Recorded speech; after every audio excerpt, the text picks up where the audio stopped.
Good afternoon, everybody. Thank you for joining us this afternoon. If it's your first day here with us, then welcome in. We're glad to have you. And if it's not your first time, then hi, friends. Good to see you again. Um, I'm going to get started real quick and do our intro.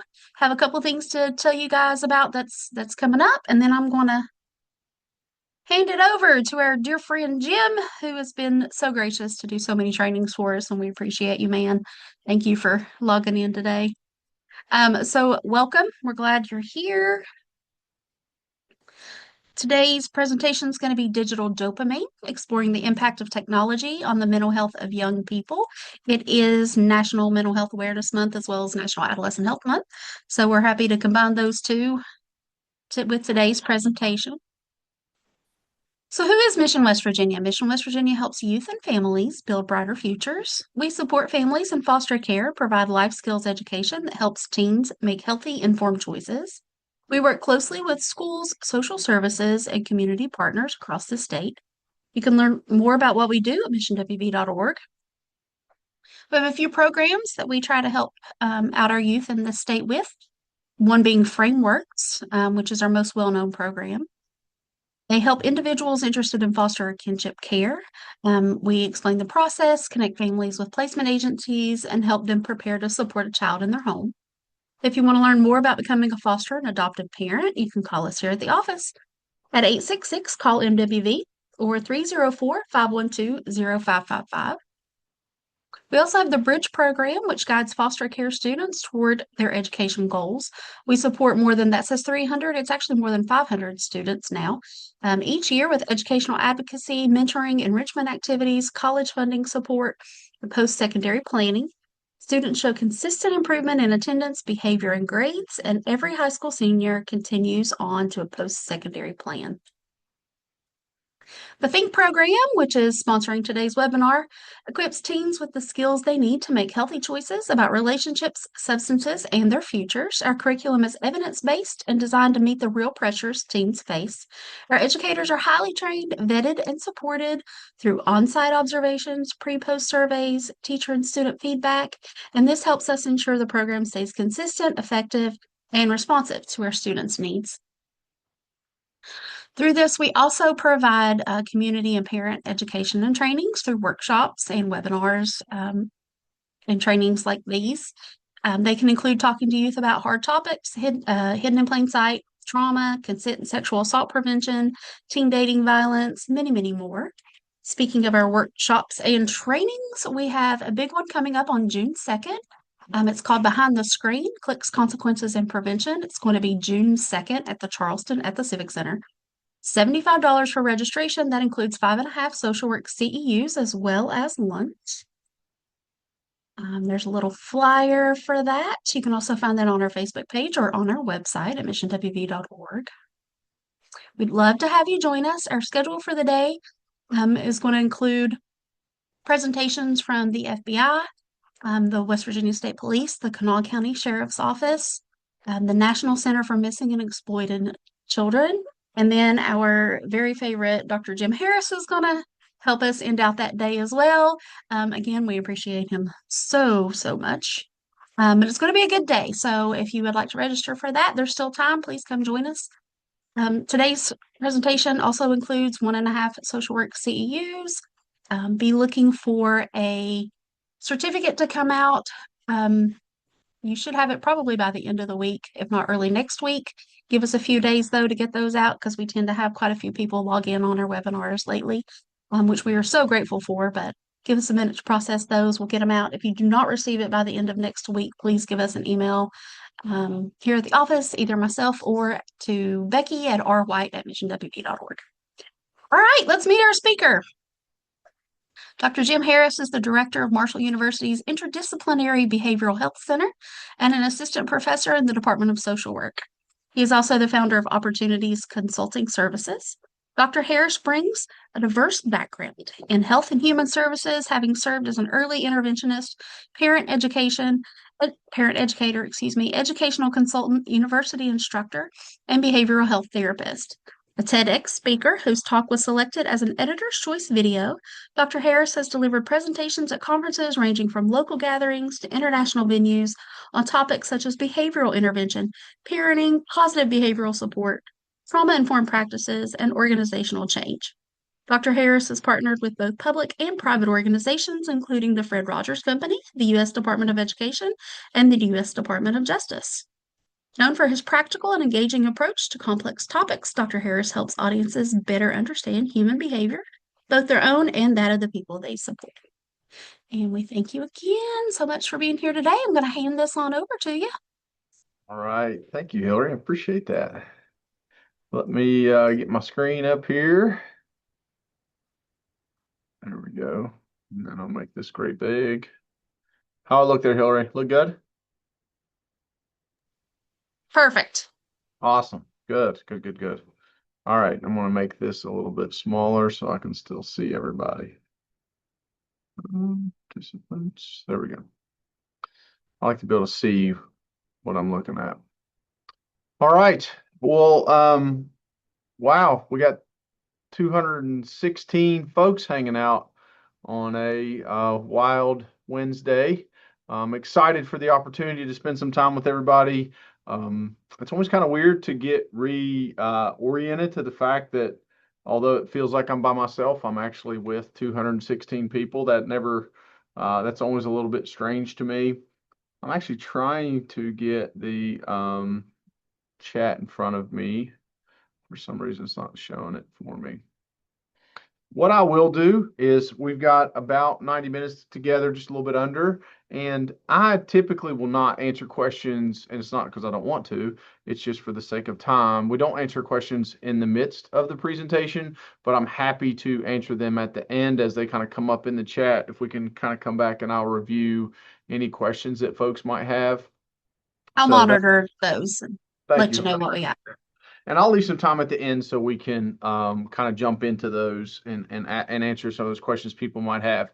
I do think this is one of those topics that's very I don't want to as much controversial as much as it is important, and anything important gets a lot of attention, and anything gets a lot of attention has a lot of opinions and thoughts around it. So I think I'm excited about the opportunity for us to engage in this conversation. As you kind of heard in my bio, I am an assistant professor here in the Marshall University's Masters of Social Work program. We actually just started the summer term this past Monday. Really excited. We're proud. I recently transitioned into this job about a little over a year ago, and really excited that I'm a part of outstanding faculty here at Marshall University's MSW program. We have a really strong faculty here. We have a great program, and are actually doing a lot of things to try to expand the program. We have an online program that is focused on behavioral health administration. We have a hybrid program, which is mostly conducted some online and also some through weekend hybrid courses, which is a focus on behavioral health practitioners. So if you ask questions about the MSW program here at Marshall, I always want to make sure people know who we are and what we do. So today, I want to talk about digital dopamine, exploring the impact of technology on the mental health of young people. Now, one of the things that's important is to understand that this is probably one of the more complicated topics in child development these days. And a 90-minute session, we just have to adjust our expectations. My goal for you today is just to get you curious, to really kind of maybe spark your interest. You'll hear that I'll cite various books that you can check out as I talk today. You'll also hear me talk about specific apps and specific research. And I think one of the things that's important is this information is changing so quickly, especially in relation to certain types of technology, for example, AI being the primary. It is changing so fast. The impact is definitely hard to define. It's hard to identify. So it's really making it so we have to really be thoughtful that this is just a snapshot in time. This is just May 20th. And I'm sure on June 20th, there's going to be something that comes out that will obviously impact the information in this area. So today is about getting people curious, helping people to identify some things that they're curious about, and just kind of go from there. Anybody that's ever heard me talk knows that this is one of my things that I want to do when we start, is you want to have our calibrating question in mind. What's a calibrating question? I always sometimes I want to make sure I clarify what that means. To me, calibrating questions are questions that when things get messy, you need a question that gets you back to a focus on kind of the easiest way to make decisions, or maybe the most efficient and most focused way to make decisions. And when I worked at the Autism Training Center, which I've been at Marshall for around about, I want to say 13 years, give or take. And I spent a majority of that time at the Autism Training Center before transitioning into my current faculty position. And we had different programs. And for each one of these programs, I had a calibrating question that I would ask. Whereas if we were trying to make a decision and the decision started to get um, complicated because of different stakeholders and so on and so forth, I would go to a question. And that question would help us kind of hone in on how we should be focusing our thinking. And this is the way I think about when I'm considering this in a group setting and talking around kids or talking about kids, or in an individual session or a conversation about a specific kid. But the important thing to think about is there's a difference in these two questions. Because of our calibrating question is what's wrong with kids these days. And this is why this is important. If you ask the wrong question, it will point you toward the wrong answers. So the most important thing in getting the answers that are the right answers are, first of all, asking the right questions. And I think that's one of the things I talk a lot to my students about is, want to teach people to be better thinkers and better question askers, so to say, if I make up a word. Because if you get better at asking questions, you will get better answers, which will give you more information to move in the right direction. The wrong question, I would argue, is what's wrong with kids these days? Because in my opinion, the question, what's wrong with kids these days, um, kind of brings in this sense of contempt for young people. And John Gottman, who I kind of would say is one of the best relationship researchers historically. He studied marriage, had multiple things around success rates of marriages, high rates of divorce, things like that. He's also studied parent-child relationships. But one of the things he found in his marital relationship research is that the top predictor of divorce is the frequency and intensity of contempt. Now, contempt it's unique. Criticism has kind of an equality about it, where contempt has a very kind of talking down to the other person. So if you think about that, it'd be like something like, so I live in Ohio, which I'm here in Huntington, obviously, that's my office, but I live right across the river in Chesapeake, Ohio. So like 10 minutes from here. But only thing that separates us is a river. But like if someone was a contemptuous statement would be someone saying, well, that's what I would expect from somebody from Ohio. Or that's what we think about people from Ohio. Do you see how it kind of goes down? Like the statement is not just a criticism, it's an actual, it has contempt in it. And this is something I know. You can kind of feel contempt. You can see contempt. In fact, there's been some research around nonverbals and the way the mouth is structured and things like that when people communicate with contempt. But I think you can honestly, if you have a good sense of affect detection, you can kind of pick up on contempt in the tone and and all the other nonverbals that come with it. So that question to me has a contemptuous tone. The better question in my mind is, what do kids need these days? Now, this one has a different kind of feel for me because it's not about. I talk about the difference between hip to hip versus nose to nose. What's wrong with kids these days feels very nose to nose to me, and what do kids need these days feels very hip to hip to me. So hip to hip is about shared perspective. Now, I'm always cautious when I say this, and especially when I'm talking about kids. I'm not telling people to be friends with kids.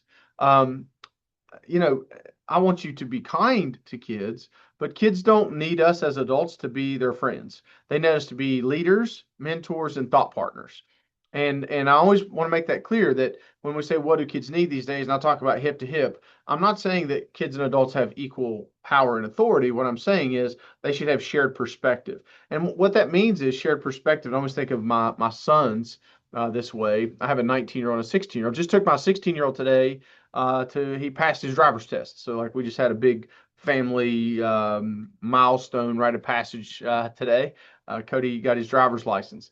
And I think about one of the things I said when Cody and I got in the car, and this sounds heavy, but I said this to Jake too, and he got his license. I said, you know what, man?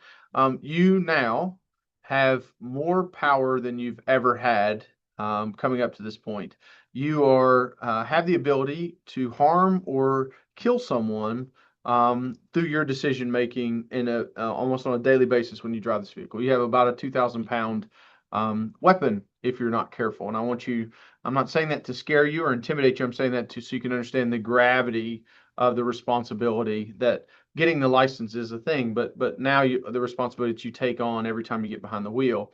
So, in that situation, what I was wanting to do is provide Cody, vision about what he has in front of him. And it sounds heavy, but I think that is an important thing because when we think about hip to hip orientation, what I'm thinking about is where that kid comes from and where they are today, where I come from, where I am today, and preparing the kid for their future.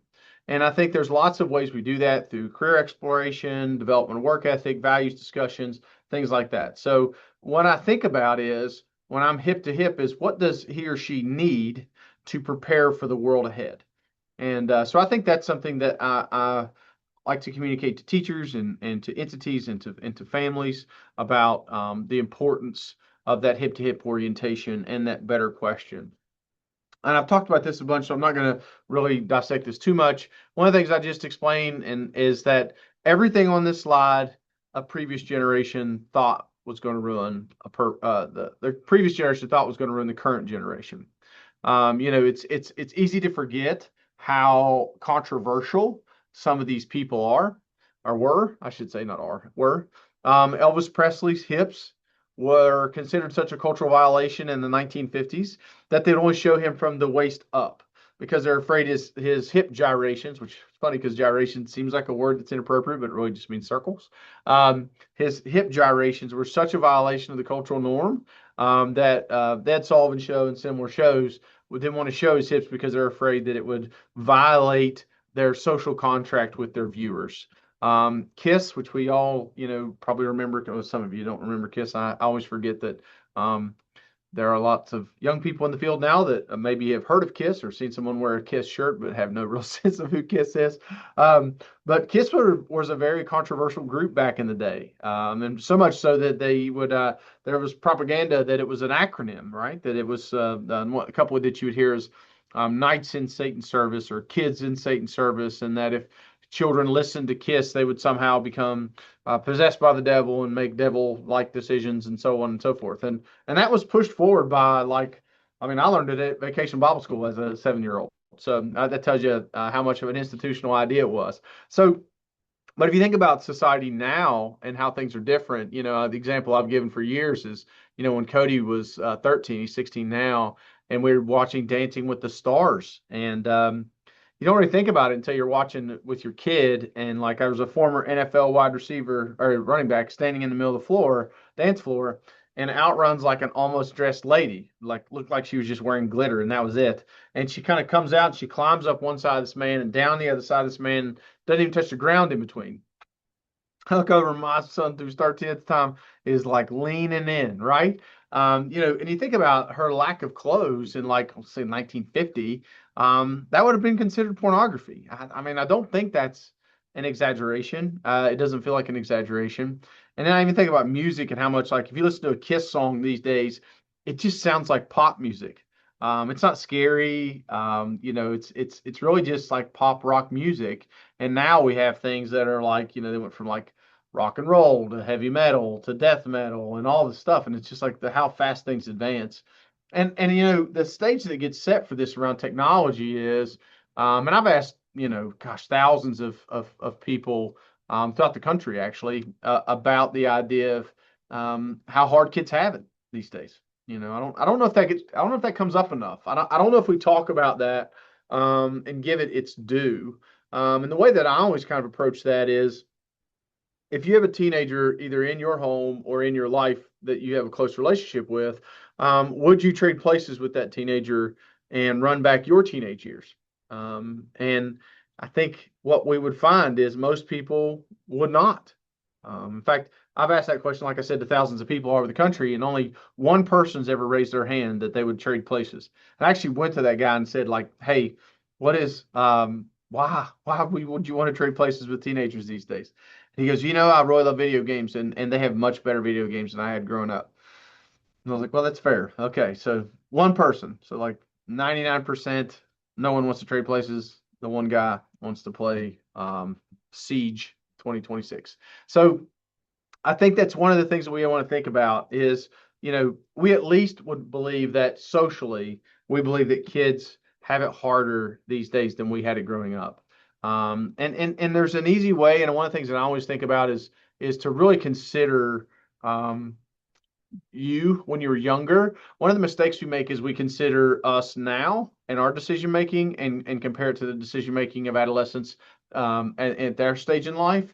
But if I think of myself, especially my late teens, early 20s, there were nights where I might have been neurologically compromised. And if you don't know what that means, like, don't worry about it. But that I was neurologically compromised. And me and my buddies, if we could have recorded our stupidity, I feel pretty confident that we would have. I'm not proud to say that, but I'm being honest in saying it, is that I think we would have probably recorded our stupidity and sent it to the people who couldn't make it and felt like that was somehow a way to memorialize a good time that was had by all. So I think it's easy in our 40, 50, 60, 70-year-old minds to be extra critical and give kids a real hard time. But if we really think about who we were at an earlier point in our lives, it just helps to build a level of compassion, I would argue. I think that's important for us to think about. Here's my boys and my kids. Jake is a freshman, or will be a sophomore now, actually. He's in the summertime now. Will be a sophomore at Howard University next year. He is majoring in mechanical engineering in Air Force ROTC, or he's participating in Air Force ROTC. Cody, who is now our new licensed driver, will be a junior next year at Spring Valley High School. And so we're pretty pumped about him being able to, he's big into robotics and loves robotics and speech and debate. So that's my wife. My wife is recently newly hired her name's Tricia, and she's recently hired as the Director of Special Education and Preschool at South Point School District. So one of the things, my wife and I being in the helping professions, always are, you realize you think you parent your kids the same, or you think you might parent your kids the same, but actually it turns out you don't typically. And especially I would argue that if you're doing it right, you probably don't parent them the exact same. And the reason being is because your kids have different temperaments, and you have to adjust your parenting style to the temperament of the kid that you're parenting. And I think it hits on this concept, which is what I call acceptance and growth. And acceptance and growth is about, think of it as a continuum. And on one side of that continuum is acceptance, which is about understanding and thinking about the unique differences that a kid might have. So that could be something like a diagnosis, like autism or ADHD. It could be a learning difference they have. It could be their strengths and their weaknesses they might have. And then on the other side of that continuum is growth, which is about pushing that kid to be the best version of themselves. So I think as parents and caregivers and clinicians, we're always kind of assessing, if we're doing it right, we're assessing that kid on this acceptance continuum or acceptance growth continuum, which is about making sure that we're giving them what they need based on their unique profile. And I think if we do too much of one or the other, there's some risk involved. So if all we do is accept, which I think sometimes I tend to see a little bit more of this sometimes these days, and it does concern me because I'm seeing some of the behavioral and mental health outcomes of it. If all we do is, you can't help it, you have this diagnosis, you can't help it, you have this ACE score, poor thing, that kind of stuff. Actually, if all you do is accept, you actually weaken people because you don't ask of them. You only provide them with excuses and escape. And on the other side, though, in fairness, is if all you do is push, you can actually break a kid because they'll lose faith in their own behavior, would be the easiest way to say that. So with a kid, we're always looking at this acceptance growth continuum. So we're always trying to consider the unique differences they have, but always wanting them to be the best version of themselves. And I think this topic has to start with the question of what do kids need these days and the acceptance growth continuum, because we have to, and you'll see in just a minute about things like addictive properties of certain types of technology, where if you have for example, generally speaking, if you have a son or a daughter, there might be differences in their social experience and the apps they might use, or so on and so forth. So that is something to take into consideration. This isn't a bash technology training. It would be a little bit hypocritical for us to bash technology when we're all joining a Zoom meeting and we're sharing this way and be like, oh, technology's terrible as we sit at our desks or wherever you find yourself to participate in a training. If we, as opposed to we should have all jumped in our cars and drove to a state park and be in a meeting area. Now, let me say something very quick, very clearly. I love face-to-face interaction. I love the opportunity to be with people. I actually enjoy it from a presentation standpoint, and I also enjoy it from a clinical standpoint and from a training and consultation standpoint. But I also understand that we probably the 200 and however many people, I can't see the list now because I'm out of my view only lets me see my slide now. We probably wouldn't be able to all the people on this slide would not have, or on this meeting would not have access to this training if it was not offered via Zoom. So I think there are times there, of course, is an important concept of the value of in-person interaction, but accessibility is also something that we're balancing at the same time. So what is some of the good of technology? Just to give due to proper logic, which is social connection's a big thing. I think of how many grandparents now have been able to read a bedtime story to their grandkids via FaceTime, or been able to participate more so in their family's life because of social connection. This is a perfect example of social connection. Accessibility, being able to access certain things. And one of the things I always tell people too, this is something to consider when you think about disabilities. Disabilities have a strong social context component. And what I mean by that is, oftentimes, okay, I'll use myself as an example. I wear contacts.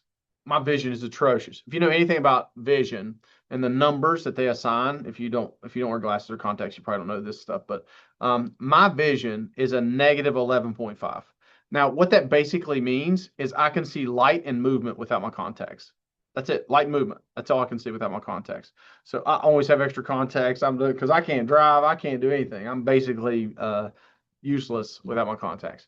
But and one of the things that you think about that is contacts are a technology that allow me accessibility to my ability to do work. And if you would have put me back a couple hundred years ago, I would not be able to participate in society the way that I can participate today. So you would argue that my disability, or maybe the lack of a disability these days, would be directly connected to strongly connected to the technology of the time.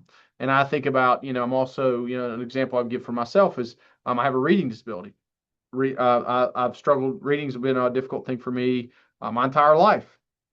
But I was very fortunate. I'm very, very grateful.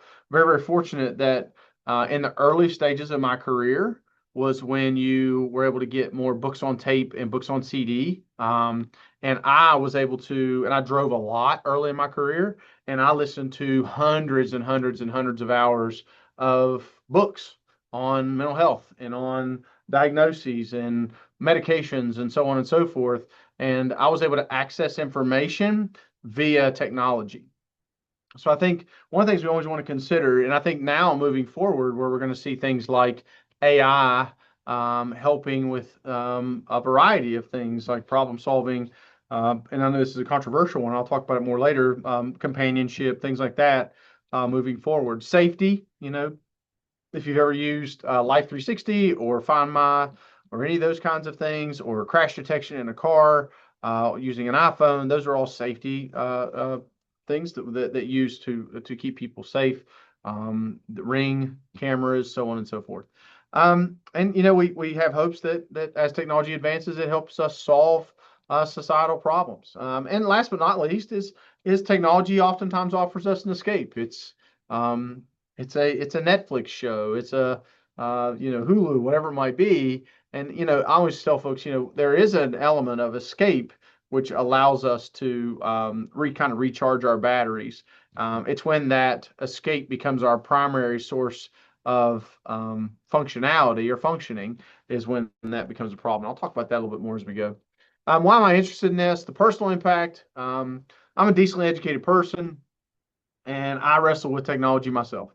And I just tend to believe that if I'm a decently educated person with at least average intelligence and it's giving me a hard time, then it's probably something we should be talking about more openly. I do know that it's something that I have to create parameters.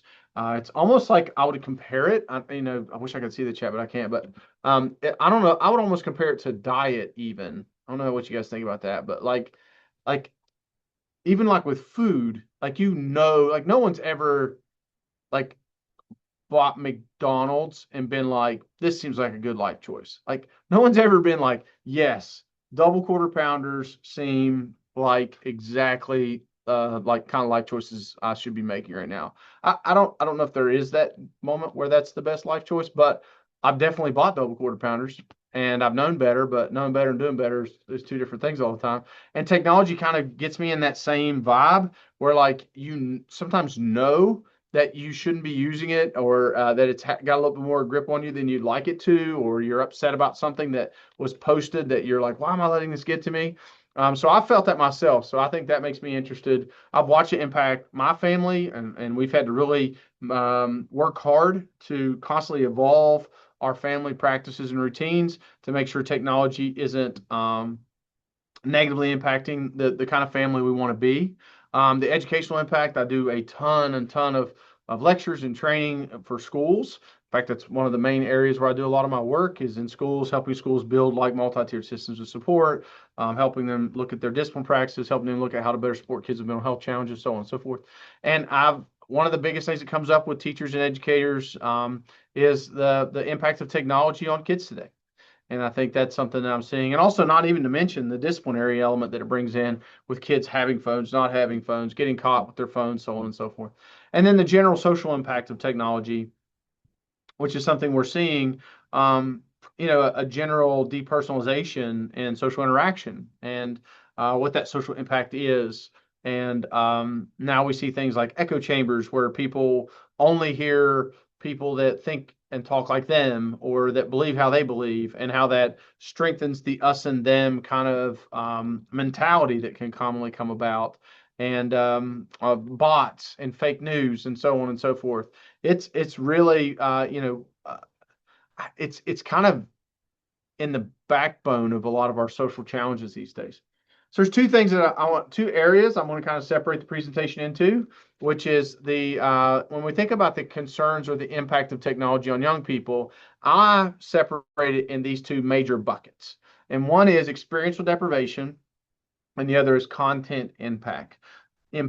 So we'll start with experiential deprivation. So as you're kind of sitting there, and I know we have 200 some people, so this makes it complicated. And I cannot see the chat, which I might just pull it up just in case. Let me see if I can do this. Let me see, because I want to see people's stuff first. All right. So when you look at this picture, and feel free to put it in there, what are these teenagers not doing? What are they not doing? Just kind of put something in there. Just kind of see if we can wake people up a little bit. Talking to each other. Yeah, moving. Yeah, talking, looking, eye contact, socialization, not interacting, smiling. Yep, yep. Look at all this. Yes, talking, making eye contact, socializing. Yeah, I like that you guys are not connecting, not present, eye contact. Yeah, not paying attention to each other. Excellent. Communicate with one another on a distance. Yep. I love it. I love it. Hopefully that gives you guys a chance to kind of, yeah, there we go. Locked in on their phones and not awareness around them. Yep. I love it. Perfect examples. Perfect examples. So what's funny about this is if you ask an adolescent a lot of time, they will, if you say like not interacting, they'll actually challenge that and say that they are interacting, which I think is a fair comeback, so to say. But one of the things I would argue is I think it was Meichenbaum, maybe UCLA 1967, I think. Excuse me. His research found, he said, now let's say he's in the ballpark right with this statistic. He said 7% of communication is the words you use. So like 93% is voice tone, nonverbals, all that kind of stuff. Even if it's 60-40, we're still dealing in a majority of everything but the words. And I always think about this, like if to make this point very easily, if you think about like, have you ever like read a text message in the tone that you prescribe to the person, where you're not really sure if that's the tone of their message, but you read it in the way that you think they're saying it, and you give a maybe a tone or whatever to it, or like you struggle like if someone says like thanks or fine or okay or whatever it might be, that you're like trying to figure out like what is the package of that word. So a teenager might say to me, yes, we are communicating via our phones, but what I would argue is they're communicating in a limited um, experience of communication. So whatever that number might be, is it 7%? Is it 20%? Whatever, they're missing out on the majority of that information. So why is this important? Because experiential deprivation is about, as just as the phrase would lead you to believe, it's about the lack of experiences, and the brain is experience expectant in most of its developmental trajectory, which means it has certain things that it expects to happen. That when those things happen, then we develop toward our human potential. However, if those things do not happen, we will not develop those skills fully. So the argument would be made is if kids are spending a large percentage of their time interacting via their phones or not interacting because they're on their phones or playing video games, whatever it might be, they are decreasing their amount of experiential exposure, which would create, hang with me here, I know I'm kind of playing verbal gymnastics here, which would create a social emotional deficit. Okay. So because they have that social emotional, because they had the lack of exposure, they would have a social emotional deficit because the experiences that the brain expects to have will be at a lesser degree. So their skills in that area will be lesser.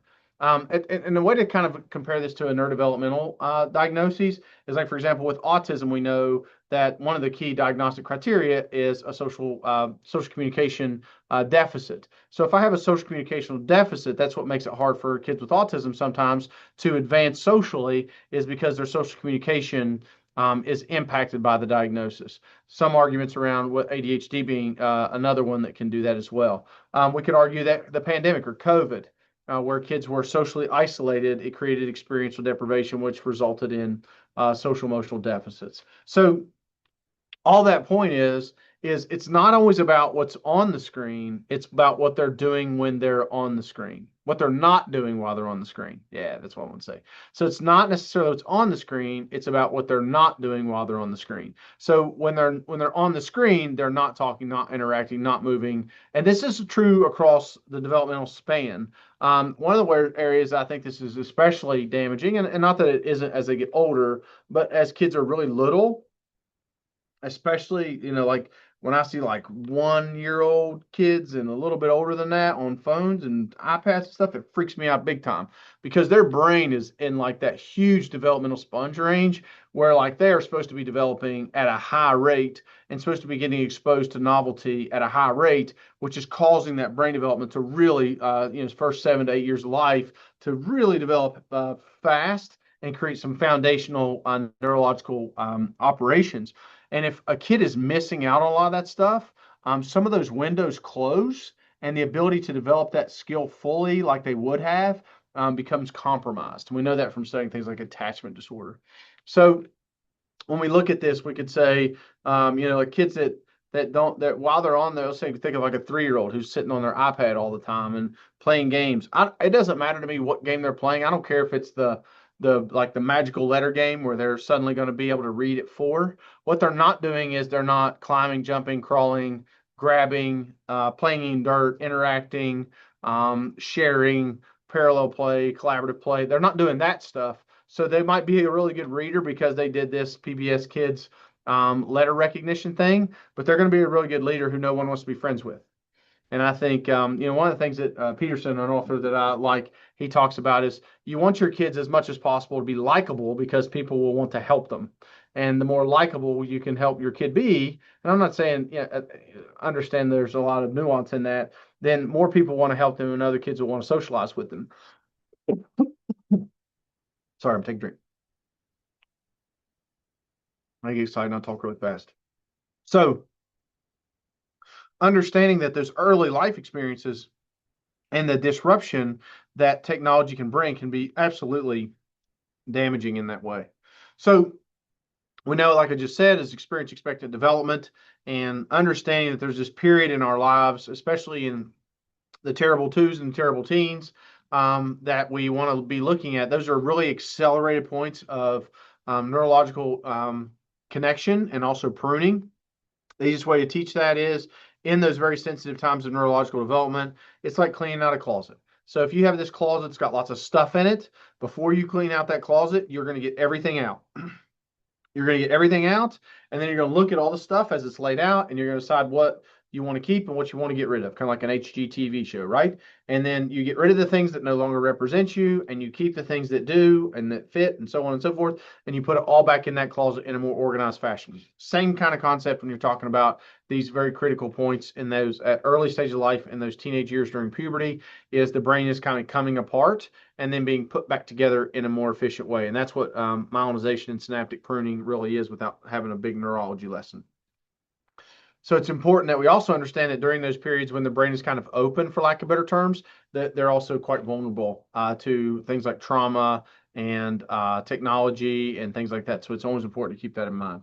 The one thing that makes it tricky, and as we talk about kids and adolescents and so on and so forth, is that is also a very socially determined term, because at different points in context in society and in history, adolescence meant different things. It wasn't too long ago where, young people were getting married in their late teen years on a regular basis. Now that's not quite so common. So back in those days, adolescence would have been a much briefer period because of the social context in which adolescence was taking place. Now what we're actually kind of seeing is a widening of adolescence, which is we're seeing kids, not all, but there's a certain percentage of kids who are reaching physical maturity earlier, meaning they're entering in puberty, completing the puberty process earlier. So they're sexually mature earlier, or physically mature earlier, but they're becoming economically and psychologically mature later. So there's this huge gap of what adolescence really is. We're seeing those things kind of come to light. And I think one of the things, like I think of psychological independence, and what does that even mean? I always talk about what can a kid do. I always, I'll talk about this more later, but psychological independence is what at this certain age, and there is no hard and fast rules on this, but at certain age we expect kids to be able to do certain things like stay at home by themselves, make basic meals, schedule a doctor's appointment. And it's amazing to me. I'm here on a college campus, looking out on a college campus at the moment, and I am hugely surprised sometimes, although not as much as I used to be because of how often I see it, by young people that score a 30 something on their ACT but can't schedule a doctor's appointment, or don't know how to get their even to schedule an oil change for their car, or fill out a form, but they can get a 30 something on their ACT, which shoot, some of these things you couldn't flip their score around and find my ACT score. So I think it's amazing to me that there is so many young people who have academic accomplishments without psychological independence, and the economic independence too. Is are they able to support themselves within reason at their different stage of life? And I think something I see here, and I don't want to soapbox this too much, but I do see a lot of parents as I'm working around young adults, and I have a research area, especially around young adult males. I see a lot of independence being compromised by parents trying to protect their child economically from risk taking at any level. So what they do is they keep them under their economic control longer, with good intentions, don't get me wrong, but in the spirit of, I don't want my kid to have any debt going into adulthood. I don't want them to sign a lease. I want them to live at home. I want them to not go out into the world, which sometimes takes economic risk. And what they do is, in the effort of minimizing economic risk or potential debt, they actually compromise psychological independence. So that's a whole other talk, but I have to mention it sometimes. So what's happening in adolescence is this development of the sense of self. A big way that we develop that sense of self is through decision making. big parts in adolescence. And think about experiential deprivation. If I'm spending more time in my room, more time isolated, more time on my phone, and less time out actively engaging with society and the environment, one of the things we see less of, and this is an interesting statistic, is we're seeing less risk taking. Now, a lot of people would think, well, that's a good thing, right? In a way, you could say, I mean, I'm sure the CDC and people like that love I mean, it makes for a good statistic. But one of the things that you need to be doing in adolescence is risk taking. It's developmentally appropriate to take risks. And you can kind of see the 15 to 25-year-old range is more likely to die by accidents. And I don't ever want a kid to be hurt. But we do know that an important part of that, especially that 15 to 25 range, is exploring, is taking chances. We do find, that young people are able to weigh risk. Now, what's interesting about this is they're able to weigh risk, but they value reward more than risk, oftentimes. And a lot of that has to do with their dopaminergic drive, which we'll talk more about dopamine in just a minute. But it has to do with their dopaminergic drive. Reminds me of a kid I did therapy with years ago, and he was a skateboard kid, and he loved to skateboard. And he'd bring me these videos in of him jumping and landing and crashing and all this kind of stuff. And I'd be like, dude, you're stressing me out. Like, you're going to break your collarbone. And he said he was trying this one trick. And I go, dude, what if you get hurt? And his response to me was, what if I landed? And that was like such a dopamine kind of he can weigh risk, but he values reward more. And his idea was, you think about the social context today, if he lands it, not only is he landing it, but if he's landing it and it's being recorded, think of the social currency that such a video creates for a kid who does something extreme or exciting or whatever, and it's recorded and then sent out. You can see why risk taking in that situation would be, I don't want to say justified, but you can see where a kid would arrive at risk taking being something that they are willing to do because of the potential outcome for the reward. Now, one of the things I mentioned earlier is we're seeing a decrease.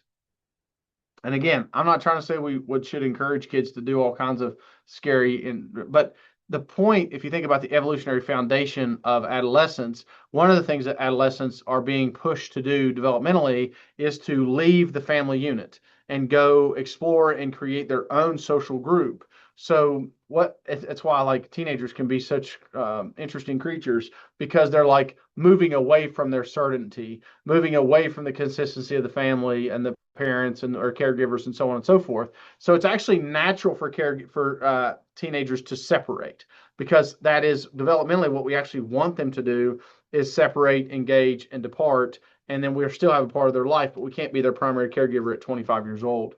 So some of the indicators that we're seeing of this is fewer kids getting their driver's license at 16. I mean, I would venture to say that, I mean, I'm seeing it. I've talked to people all over the country that they're seeing it as well. And I think it is one of those things where we start to ask ourselves, like, what is that all about? And a lot of times when you ask kids about that, they'll tell you, they'll say, I'm scared. A lot of kids I've asked, I'm nervous. I don't know, what's, I'm scared of cars. I'm scared. And I will tell you this, when kids says I'm scared, they're saying they're anxious. Two ways to deal with anxiety, and just very simple in my mind. Either because anxiety is fear of the unknown. So how do we address fear of the unknown? You either increase the known, or you increase their capacity to deal with the unknown. So increasing the known is about creating more certainty, giving kids predictive value, those kinds of things. And increasing the capacity is about building their ability to regulate themselves and so on and so forth. So we want kids to, of course, take seriously risk taking, but we do want them to take risks because that's how they develop their skills. Also, novelty seeking kind of goes along with the same thing. And also a big point of adolescence, and this is where experiential deprivation is important. I don't want to mention this real quick. One of the things about novelty seeking is kids who are using technology, when we think about the experiential deprivation question or component, is they're not going to be exploring. They're not going to be out doing. They're going to be doing the same kinds of stuff over and over and over again. They're going to get caught in the echo chambers. They're going to get caught in the content that the algorithm feeds them, and it'll feed them more of the same because that's what keeps them watching, which will actually stifle the novelty seeking. And part of what novelty seeking does is it expands your sense of the world and different topic areas and information. Peer interactions is the other big thing we look at this point in life, which is where kids are really starting to venture out into a broader social network. I always taught parents, grandparents, foster parents, a lot of folks like you are the star of the show. If you have the opportunity to be with a kid their entire life, you are the star of the show, plus or minus, from birth until like sixth grade, give or take. You're the star of the show. So you better perform when it's your time, because when typically around seventh grade through 12th grade, and a little bit on it, like you become a supporting role. Their primary stars of their show is going to be their peers. I don't know how many times I've seen parents really struggle with, and I've worked with, I'll give you an example. I've worked with a lot of fathers who were somewhat absent early in their kid's life, and they show up when their son's like 14, 15, and suddenly want to be this big role model for their kid. And it's like, yeah, man, that's tough. I hope that works out for you. I hope your kid will accept you in that way. But you just don't get to show up because you are the genetic contributor in a situation, and you're older, that suddenly you are going to have this state of high status or a position of high status with your kid. It's because they're in a stage of their life where their peers become much more important. Not to say that you can't be a role model for an adolescent. I think you can be, and I think it's important that you should be. But what I'm saying is you can't just be absent early in life and expect to show up later in life, because you've been on earth longer. Suddenly you become the focus of everything that they think and how they make decisions. So, and also from an evolutionary standpoint, they have to leave the family group because, it sounds morbid, but the parents aren't going to live as long. So you have to invest in your future, which is about building peer relationships with people who are your age, who will be around the duration of your life, ideally. So, an interesting research factor, and I'll come back to this when I talk about Instagram and Snapchat, is research Instagram indicates that our brains react to social exclusion similar to the threat of physical health. Okay, now think about that. The brain equates social exclusion similar to being physically threatened. Now, this isn't such a big idea or such a strange idea if you think about this from a pack animal social creature kind of psychology, which is our safety or our power is in groups. So groups are a survival strategy for us as human beings. Human beings by themselves are not actually quite dangerous. Like, you drop us off in the jungle with lots of things with sharp teeth and big long fangs, and we will could be marginally successful, but in general are not going to be very successful against bears and tigers and so on and so forth. But you get us in a group, and we plan and we collaborate and all these kinds of things, we can become quite formidable. So when you think about the idea of being socially isolated causing physical pain, similar to being physical pain, what you're seeing there is our brain knows from a survival standpoint that being in the group is important to survival moving forward, because that's one of our main survival techniques, which is group orientation. That's also why kids, especially in adolescence, will compromise the nuances of themselves in order to belong to a group. Not all, but some kids will compromise elements of their personality and go along with things that maybe they may not agree with, because of the desire to be part of a group, because being a part of that group helps them feel safe. So we also know that there's the oxytocin element in peer interaction is highly powerful. Oxytocin, you've kind of people have heard probably of it. They call it the moral molecule, or oxytocin is really big in like bonding and social connection. So in teenage years, they're very sensitive to oxytocin. For the most sensitive a human being ever is to oxytocin is immediately at birth and early in that first year of life. And they found that through studying women who have just given birth and babies who have just been born, and they found their oxytocin levels through the roof. What are things that trigger oxytocin? Skin-to-skin contact and intent. So that's why when a baby's born, they put it on the mother's chest, because they want skin-to-skin contact and they want intent. That's why when mothers feed, they want that intent. They want eye contact. They want connection, because that helps to build oxytocin or release oxytocin, which creates a feeling of euphoria and connection. You can also see where This is true when adolescents have early sexual experiences. If they're hypersensitive to oxytocin, you can see where they'll create very strong emotional bonds with people that they have early sexual experiences with. That's a lot of stuff. And I'm, standing in talking alone in a crowded room. Sounds like a John Mayer song, I think. But so content impacts. We just talked about experiential deprivation. So while kids are on their phones, on their playing video games, so on and so forth, they're not risk taking. They're not building social bonds. They're not in the way that we would hope. They're not doing a lot of those things: novelty seeking, decision making, risk taking, all that kind of stuff, which is essentially important to the development of a young person into a more complete human. Now, let's go into the second component. So I'll try to, what this is to me where a lot of the conversation goes, but I think we should start with content or experiential deprivation. And then the second part of the conversation needs to be this, which is content impact.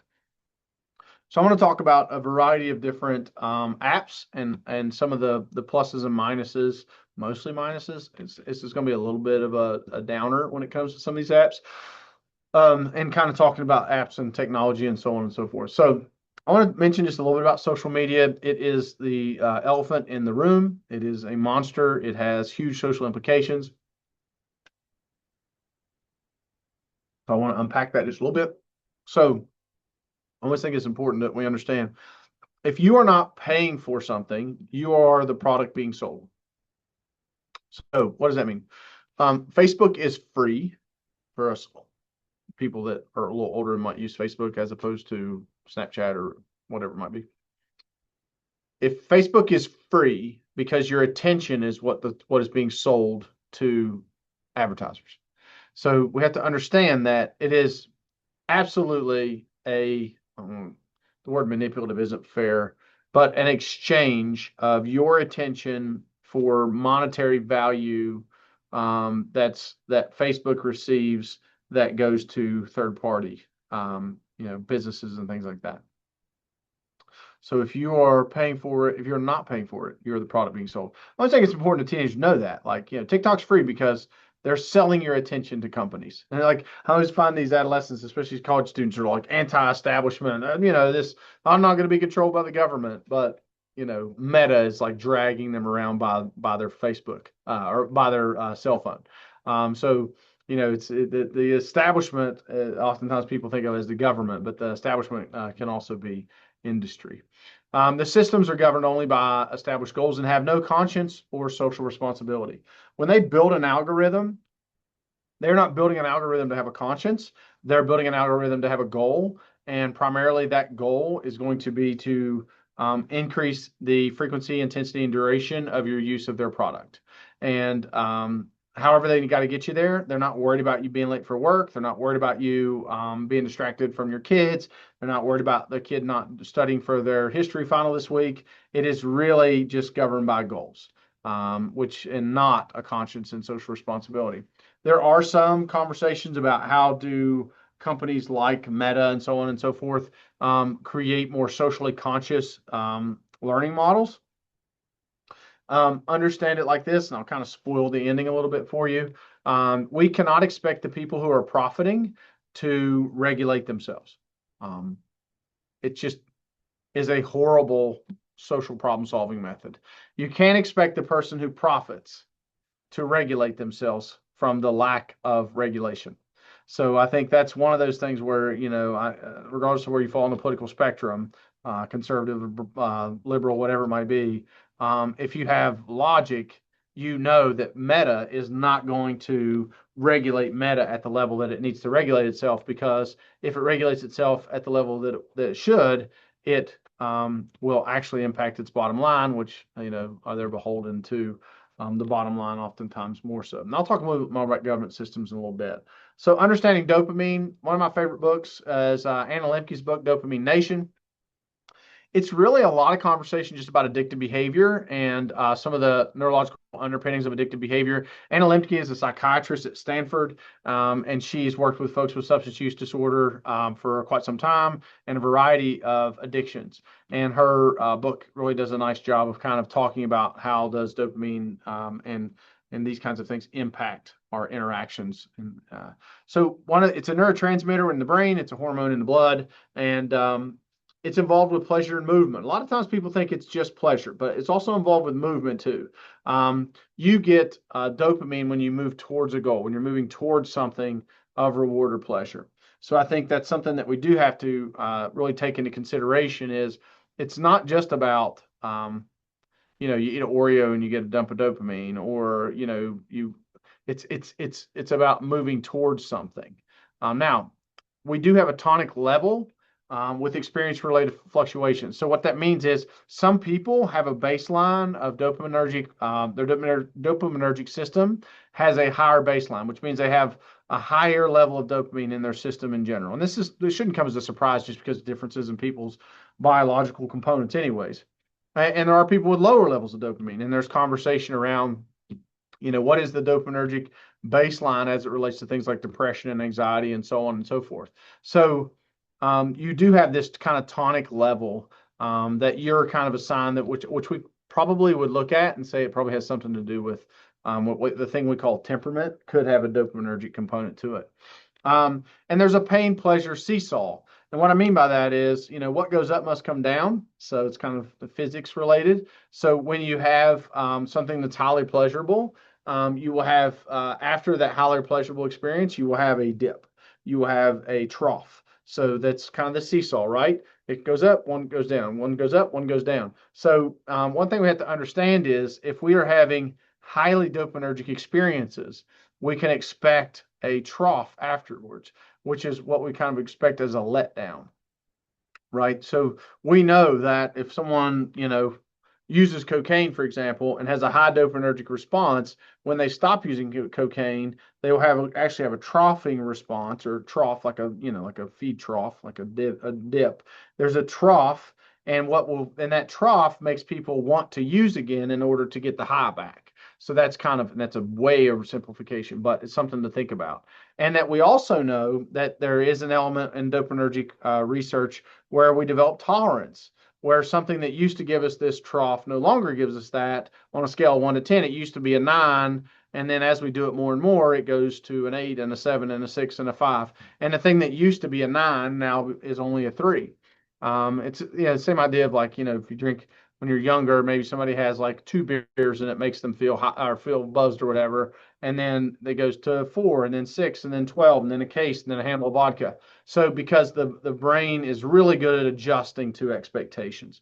And another thing that we find that Lemke talks a lot about is what starts to happen is the normal starts to drop below that baseline.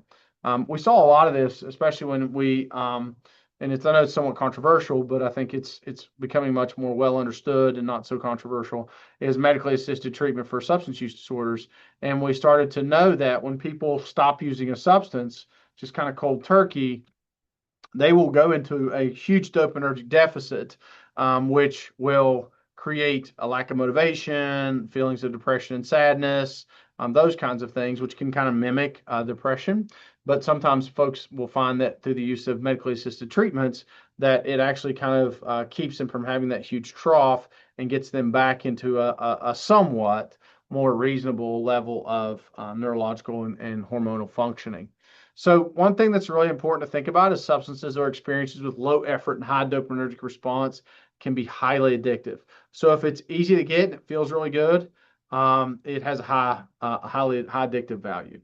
If it's easy to get, right, and it makes you feel good, highly addictive. So here's some of the other things. There's tons of examples of this. I'm not saying this is the end all be all. This is just 10 things of kind of the research that I've looked around at and the ones that I kind of think of. When you're looking at any kind of technology, because that's really kind of the focus of today, is look at these different things and think about like each one of these, not as a yes or no, but almost like you see these knobs at the bottom of my slide, like in low to high, does this thing have low potential in this area or high potential in this area? like availability and access. Like technology is, for a lot of people, it's a high accessibility, availability. Potency might depend on the specific technology that someone's interacting with. Where pornography might have high potency, where TikTok might have moderate potency. Speed of the reward. How fast does the feel good get there?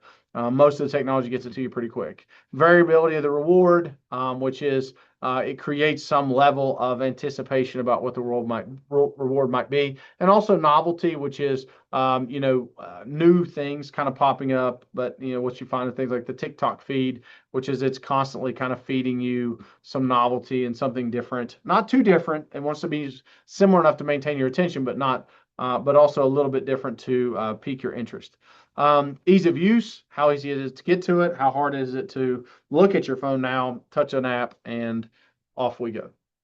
Emotional regulation, some apps have a different emotional regulatory value. For example, pornography might have a different emotional regulatory value than, for example, TikTok. But understanding that that also is on that knob, so to speak. Social reinforcement, certain apps like Instagram, Snapchat, so on and so forth, have high social reinforcement value. Cues and triggers, which is going to be like notifications. Certain apps are calibrated to kind of remind you to use them and create prompts in that way. And then the last one is identity. And the one that I kind of see that the most in is, in the gaming community where people kind of develop an identity around that specific behavior. So to kind of summarize this is the things that are most likely to hook us are the ones that are available, stimulating, and give us fast and sometimes unpredictable rewards, especially when they help us escape how we feel. And you can kind of see how that is a pretty powerful thing. What are some of the risk factors as we look at these different apps and different technologies? The earlier you're exposed, the more likely you are to have a mind that's calibrated towards that technological novelty. Tech use without supervision, like kids just being set loose to use without any sense of supervision, structure, or restrictions. Regulatory issues, meaning emotional regulatory issues. If I'm a kid who has lots of regulatory challenges and I can use technology and it makes me feel better, it creates almost like a drug-like component where I can use the technology as a regulatory tool or regulatory treatment. Social isolation, people who are more socially isolated, that's why some of our folks with things like autism or depression or whatever it might be, especially autism, who might feel socially isolated, might be more likely to become much more engaged in technology because it gives them a place, an outlet in that way. And lack of parental communication around values, which we're not talking enough about technology, what it does, what it doesn't do, and our challenges. Protective factors, of course, strong parent communication, parent-child communication or caregiver-child communication, media literacy, giving kids information, healthy coping skills, which is the opposite of regulatory challenges, which is they're able to cope and deal with their feelings without escaping into devices. Positive peer relationships, which creates a draw or a push towards the social component, and clear value-based guidance, which kind of has the kids start to explore who am I and where does technology fit in that. Okay, so let's talk about some apps, talk about some specific things. TikTok, man, I'll tell you what, TikTok is a monster. I don't have it on my phone because it's smarter than me. I downloaded that thing. Gosh, Jake told me about it probably a couple years ago. Downloaded on my phone over Christmas break. Like Christmas break just started. He's like, Dad, check out TikTok. And at first I thought it was like, I'm like, oh, this is just where people do like the Applebee's dance and that kind of stuff. You guys remember that song? I forget. I'm not gonna sing it, but you know what I'm talking about. So they were doing that, like the whole songs and dancing and so on and so forth. I'm like, I don't really have any interest in that. But my son was like, yeah, it'll feed you whatever you eat. And I downloaded that in like mid-December. Next thing I know, it's like January, whatever. I don't even remember Christmas, but being slightly dramatic. But man, that thing was powerful. It would pull you in, absolutely pull you in. So I think for me, some people call it doom scrolling. I call it dumb scrolling on TikTok. No one ever scrolling TikTok has looked like they were solving like important life problems. They usually just look numb and detached, which is typically kind of how your brain is operating when you're using TikTok. It's funny, Andrew Huberman, who's one of my favorites. If you're a nerd like me, check out the Huberman Lab podcast, really cool podcast. And he talks about dopamine really isn't about dopamine peaks and valleys, or TikTok isn't really about dopamine peaks and valleys. It's really about a dopamine leak. So it really just kind of leaks your dopamine. So what it basically does is it just slowly kind of leaks your dopamine to the point to where you just feel like blah, and you just kind of use it in order to maintain some level of stimulation. Also, TikTok has a huge AI learning component behind it. It learns really fast. It's like the most sophisticated slot machine ever built. As you watch a video, it has all these tags behind it, and TikTok, the AI is studying you to decide what do you look at, what are you likely to watch for the longest, what are you most likely to interact with, and what are you most likely to comment or share in any way. And it looks at that and then calibrates or curates. Man, I like that use of that word. It curates your feed to be based on your prior behavior. So if you're really disappointed with your TikTok feed, mostly it is reacting to what you watch. And YouTube's very similar in that way as well. So slow manipulation of thought, it can really absolutely kind of affect you in that way. YouTube, I don't want to talk about this too much. What I will say is YouTube seems to disproportionately affect males. Now, let me say something. I think it's important because, man, we get lost in this if we're not careful. I know there's all kinds of nuance when it comes to sexuality and gender, and that's critically important that we continue to explore the differences and the similarities as we understand those topics better. However, there is research that speaks toward more general terms. For example, that YouTube is used more disproportionately by males than it is females. I'm not saying that no females use to YouTube. I'm saying that especially video games and YouTube are more likely to engage males. And Instagram and Snapchat are more likely to negatively impact females. So please know that when I say disproportionately affects males, females, I understand that there's nuance in those discussions, but what I'm speaking about is general statistical knowledge, not the nuanced discussion that we, of course, need to continue to have. So boredom avoidance is a big thing with YouTube. You'll see kids, they do this similar to TikTok. They'll just keep YouTube videos kind of playing in the back. And we know that YouTube, there's really no difference between TikTok, Reels, and those kinds of things because it's really the same thing, just different kind of app. It's quick videos that you swipe through. But a lot of times kids will just play YouTube in the background. And what it kind of creates is similar to back in the old days when the family that always had to have the TV on and there was never quiet in the house. It just creates this stimulation, expectation that I'm always just going to have a level of noise in my existence, which then kind of creates this expectation of always needing to be stimulated. Just like TV back in the day, it's a time thief, meaning they're doing watching YouTube as opposed to the other things it could be doing. YouTube does kind of also promote what we call the wealth fallacy, which there's all these folks that kind of present themselves on these YouTube videos with the money they have and the things that they're doing that creates an unrealistic expectation around wealth. As we know, just like the television, inaccurate information can be spread and can seem as though it's a fact. I mean, I don't know how many times my 16-year-old, when he was younger, especially when he would tell me about, hey, did you know this about the earth? I'm like, this is not true, son. It's like, well, according to Mr. Beast, it is. I don't want to pick on Mr. Beast. I actually kind of like Mr. Beast.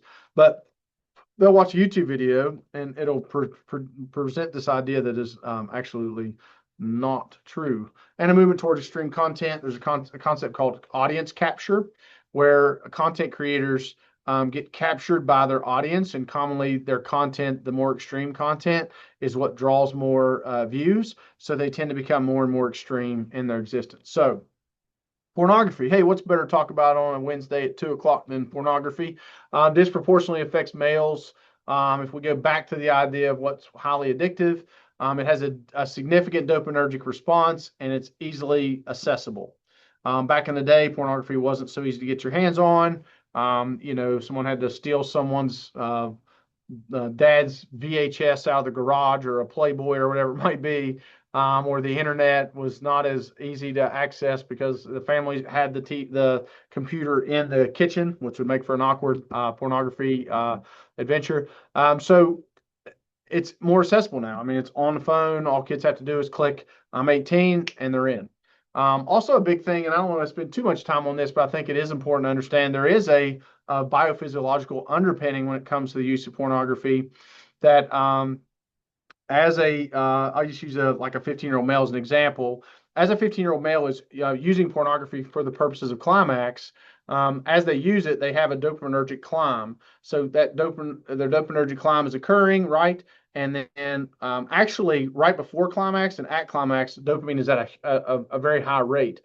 After climax, there is, well, remember, what goes up must come down. There's a trough that occurs, and it actually has an evolutionary undertone or underpinning about it, which is after a human being seeks to reproduce, especially in the male, then testosterone is blunted and prolactin increases, which is to settle the male for pair bonding. If we think of the real purpose of sex, it's to settle the male for pair bonding, which blunts testosterone, which is about exploration and a variety of other things. And then it creates this sense of settling and kind of tamping down the energy level, and then moves towards pair bonding. Now, think about that. If a 15-year-old, though, is in this cycle, and I don't know what the going rate is these days, let's say 10 times in a week or whatever, they're going through this dopaminergic peak and then a prolactin-based, testosterone-blunted pair bonding state, but they're by themselves. You can see how this would be a perfect combination for creating depressive states and really, really wrecking that dopaminergic system. Another thing that we're seeing is distorted relationships and sexual schema. That makes sense if you've seen a sexually explicit video lately. Just don't look them up on your work computer, I guess. But it's really the social scheme and the way relationships and the way people are treated and valued is very, very not socially promoting. Doesn't give kids a good sense of what it means to have give and take in relationships, what it means to value the other person, what it means to truly appreciate folks, or what their sexual scheme has become very skewed before they ever have any sexual experiences, which makes their early sexual experiences just an absolute train wreck. And I can go into that more, but not today. And it's still, they also, you see more of a leaning toward extreme content. Remember, we go back to tolerance, where it takes 2 beers when you're young, and then as you drink more, you need more to have the same effect. Same thing happens with pornography. And what we're seeing is, late adolescence, early 20s, and things like that. The level of content that people have to access to create some sort of sexual arousal is through the roof because of their tolerance towards those things. And one of the evidence of that fact is early onset erectile dysfunction. In fact, you're seeing some of these companies target males in their early 20s because of their already emerging erectile dysfunction related to extreme content. Snapchat, not trying to demonize any of this, but Snapchat, one of the things we're seeing with it, and Jonathan Haidt's information, I should have mentioned him much earlier. His book, Dopamine, or no, oh shoot, not Dopamine. It's I say it like 1,000 times a day. Anyways, I don't know why it just escaped me, but Jonathan Haidt's book, which is one of the most commonly of the American mind, was his earlier book that was really good. The Anxious Generation. Gosh, I don't know why I forgot that. He talks a lot about this stuff too. His work is just probably one of the most important books that's been written in a long time, is The Anxious Generation. But Snapchat creates obsessive compulsive tendencies if you're not careful. It has that, if you know, kids have streaks. Streaks are interactions back and forth, which is where they send someone a picture, someone sends a picture back, and they try to keep a certain number of days in a row where that goes. Have you ever seen like a teenager like taking a picture of the ceiling with like their chin in it or whatever? They're just, oftentimes they're keeping streaks.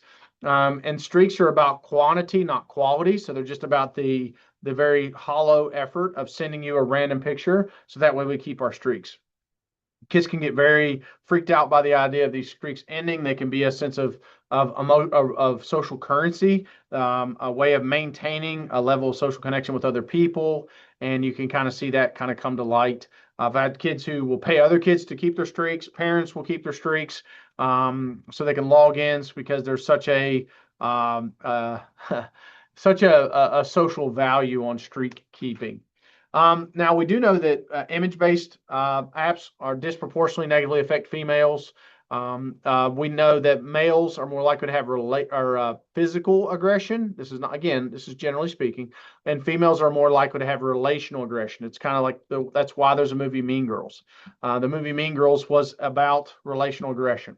And these environments, the Instagram, Snapchat, the image-based apps, are a perfect environment for relational aggression. They also facilitate the deepening effect of FOMO, which is fear of missing out, which is back in the old days, you might have known you weren't invited to the party. Well, now you get to see who was invited and all the fun times they had while you sit in your room. So that creates a deeper emotional impact of not being involved in social activities. The unrealistic beauty standards, again, is not an old idea. It's been going on for generations and generations. It's just now so much of it is it's the quantity, not quality, quantity and quality of distorted, unrealistic beauty standards that is in front of young ladies and young men, for that matter, too. Is just absolutely through the roof, and they're exposed to it at a much higher rate than we were in generations before. Also, the distorted sense of social value, which is every time you post or you put something on your story, the number of likes, the number of things speak to your social value. So the more likes they get, the more whatever that creates their social value. And they're constantly up for debate. So those are things that we kind of think about. One of the things I think is, if you look in Haidt's book, it'll talk to you more, it'll show this more. But one of the areas of the groups of young ladies who we're most concerned about from a statistical standpoint is 10 to 14-year-old females, because I think Haidt's research shows that 189% since I want to say like 09 to like 2019, there was a 189% increase in the non-fatal hospitalization of adolescent females between the ages of 10 and 14. My theory, which is just my theory, is that we're seeing more and more young ladies with phones at an earlier age, so they're being exposed to content. Developmentally, they still are not there yet, but they're being exposed to content, which is like almost like software, which is overwhelming their hardware. So the things they're experiencing, software, is overwhelming their developmental and neurological capacity, which is resulting in some of these mental health outcomes that we're seeing. If you don't believe me, it's pushing it forward. Look at the pictures of 10, you can see 10 to 14-year-old girls or 10 to 12-year-old girls who are posing like they're 16, 17, 20-year-olds because that's what they're being moved toward. Video games, I'm trying to talk kind of fast because I want to leave some time for questions. Video games are kind of the old foe, I would say. Again, kind of like YouTube, it's a time thief. It's not always what they're playing, it's the fact that they're not doing a lot of things while they're in their room. There is a desensitization of violence that can occur. There's something about first-person acts of violence, for like example, Grand Theft Auto or GTA, as it's sometimes called. They can pick up sex workers and abuse sex workers and run over people and things like that. And there's something about the enjoyment of that which cannot be good for the social mind. And also, one of the things you can also watch is that people will disinvest in the actual real world and become more invested in their avatar existence. We saw this a lot with World of Warcraft early, but now we see it as somebody gains status in a game, and they're gaining status in a game, and it makes them value that status in the game more than pursuing status in the social context. Generative AI, that's the big thing we're seeing there. We definitely can see this in adults and in young people, is the erosion of critical thinking. The machine kind of solves it for us. There is some debate on that, where you start looking at certain skills that we're losing, or probably might be skills that we don't necessarily like. Calculators did that in a lot of ways. You lose the ability to do longhand. When I learned statistics in my doctoral program, I was in that transitional phase where most of the statistics you can do, the software can do for you. So really, do you need to know how to do longhand chi-square? Probably not, if the machine can do it for you. So that's always kind of a debate. The artificial companionship is probably one of the more scary things coming up that I'm seeing, especially for socially isolated and lonely people. They can create bots that will become their social companion with low effort, and they can actually just build a companion. And why that's so scary is they will disinvest from real relationships and just go with the easier route, which would be like artificial companionship and things like that. And also, AI does absolutely hallucinate, and it does give you wrong information, but it'll sound confident as it does it. One that I wanted to add at the end, which we're seeing a huge push with adolescent males, is online gambling. It's highly visible. It's available. It has high potency. There's lots of, you can't watch anything without seeing this. Follow the money is what I tell people. If you're seeing lots of commercials, it means they're making lots of money. Kids can, especially males, will overestimate their ability or expertise. I just got back from Vegas. I was out speaking in Vegas, and I always say Vegas is built on losers. And to think that a 17-year-old thinks they're smarter than Vegas is quite the delusion. So there's this area of I like football. I know about the Bengals, so I feel confident that I can bet on the Bengals and outsmart Vegas. And you cannot. You might get lucky every once in a while, but most of the you will lose. And then the trap, as we know, of gambling. And there is a level of social connection and the idea that it's just a game. A new one, not new, we start to see is sports cards breaking. This is one that we're seeing more of lately, which is kids getting into where they can buy into watching people open packs on YouTube, and they can buy like every third card or every Bengals card or whatever it might be, and they kind of get the thrill of the chase. It's basically like a slot machine, but using sports cards, breaking into boxes, getting into packs and on Whatnot and Arena Club and things like that. That's something to think about. Going kind of fast. So what do we do about this? I think just blaming parents is a dumb idea because parents are clearly outmatched. These are multi-billion-dollar companies and industries, and expecting people to solve this just at their house is a fantastic way of very non-comprehensive response. I do believe that the first thing we do as adults is by modeling good uses of technology. Are you a good model of technology? Or especially professionals? I find professionals that like overemphasize their importance. And one thing I would ask you is, especially if you have kids, are you answering 9 a.m. questions at 6 p.m. at night on your phone because your people that you work with think you're always available? Are you protecting your time? Are you finding yourself at dinner with your family and everybody's on their phones? If so, that's the adult's fault. That's not the kid's fault. That's the adult's fault. I know I sound kind of harsh in that, but it's true. We have to be a role model of disciplinary use of technology and showing our value for social relationships. So that's important. And also creating family rules. What I tell people is find some times where it's a no tech time, phones, dinner, things like that. Community level interventions. I love that schools are getting rid of phones. Any parent that argues with you and says, but I want my kid to be able to contact me at any time. I have a buddy of mine who is a specialist in school safety. He says the last thing I want if there's an active shooter in a school is a kid texting his mom. I need him dialed in and thinking about what he needs to do to keep himself safe and his classmates safe. I do not. His mom is not my concern. That kid needs to be dialed in. And most of the time it's just used for things that are not productive anyways. How are we going to do something about this? The big thing I would say is that what we need to do about this is we need government support. I think this is one of those things where we absolutely need just like they did with big tobacco. We need government support. We need Mark Zuckerberg is not going to regulate himself. The government's going to have to step up and protect society. And whether you are conservative or Republican or whatever, the jury is not out. It's actually back, and the implications are quite profound, the impact that is happening. So I think this is critically important issue that we need to think about. So, wow, that 90 minutes went wicked fast.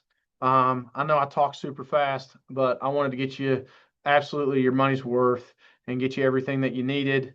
Crap. I forgot to show you if anybody needs me, this is continue to share. This is my contact information. I'm happy to help you, support you in any way, shape, or form. That's my email here at the university. That's my phone number here at the university. That's all the social media stuff. Not selling you anything. Free videos, YouTube videos, stuff like that. New podcast came out yesterday. I haven't publicized it yet. I was on a podcast. It turned out really awesome. I'm going to be sharing that soon. So that's how you kind of track me down. I hope that is showing at the current moment. So that's me. Cool. All right. I see clappy hands. That's better than thumbs down. So